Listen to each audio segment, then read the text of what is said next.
Hello friend, आज की इस वीडियो में देखेंगे साइंस के कुछ इम्पोर्टेंट प्रश्न। ओडिशा एसआई, आरआई, आमिन्स क्लर्क, सीटीबीटी एवं समस्त प्रतियोगी परीक्षा पाई इम्पोर्टेंट प्रश्न। प्रश्न नंबर 1, बसंत प्रतिषेधक टीकाकरण उद्भावक किए? प्रश्न, बसंत प्रतिषेधक टीकार उद्भावक किए? सठिक आंसर है एडवर्ड जेनर। रक्त संचारण आविष्कारक किए? प्रश्न नंबर 2, रक्त संचारण आविष्कारक किए? सठिक आंसर है विलियम हार्वे। रक्त संचारण आविष्कारक किए? William Harvey answer.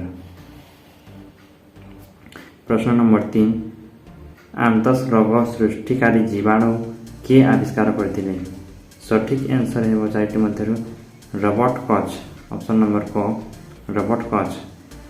प्रश्न नंबर 3, आंतस रोग सृष्टिकारी जीवाणु किए आविष्कार करथिले? सठिक आंसर है ऑप्शन नंबर क रॉबर्ट कॉच। प्रश्न नंबर 4,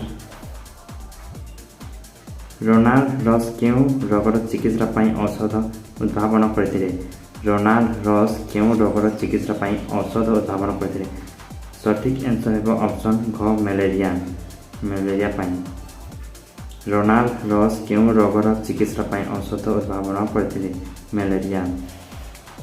प्रश्न नंबर 5, डीएनए गठन विषय के प्रथम अवतरण करथिले? डीएनए गठन विषय के प्रथम अवतरण करथिले? सठिक आंसर है ऑप्शन घ डॉक्टर खुराना। प्रश्न नंबर 6, पेनिसिलिन उद्भावक किए? पेनिसिलिन उद्भावक किए?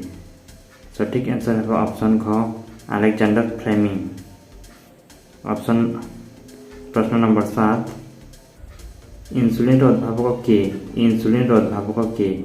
सठिक आंसर है ऑप्शन नंबर ग फ्रेडरिक ग्रैंड पेंटिक। प्रश्न नंबर 8, पारद थर्मोमीटर के उद्भावन करथिले? पारद थर्मोमीटर के उद्भावन करथिले? सठिक आंसर है ऑप्शन घ फारेनहाइट।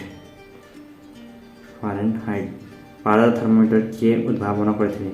सठिक आंसर है फारेनहाइट।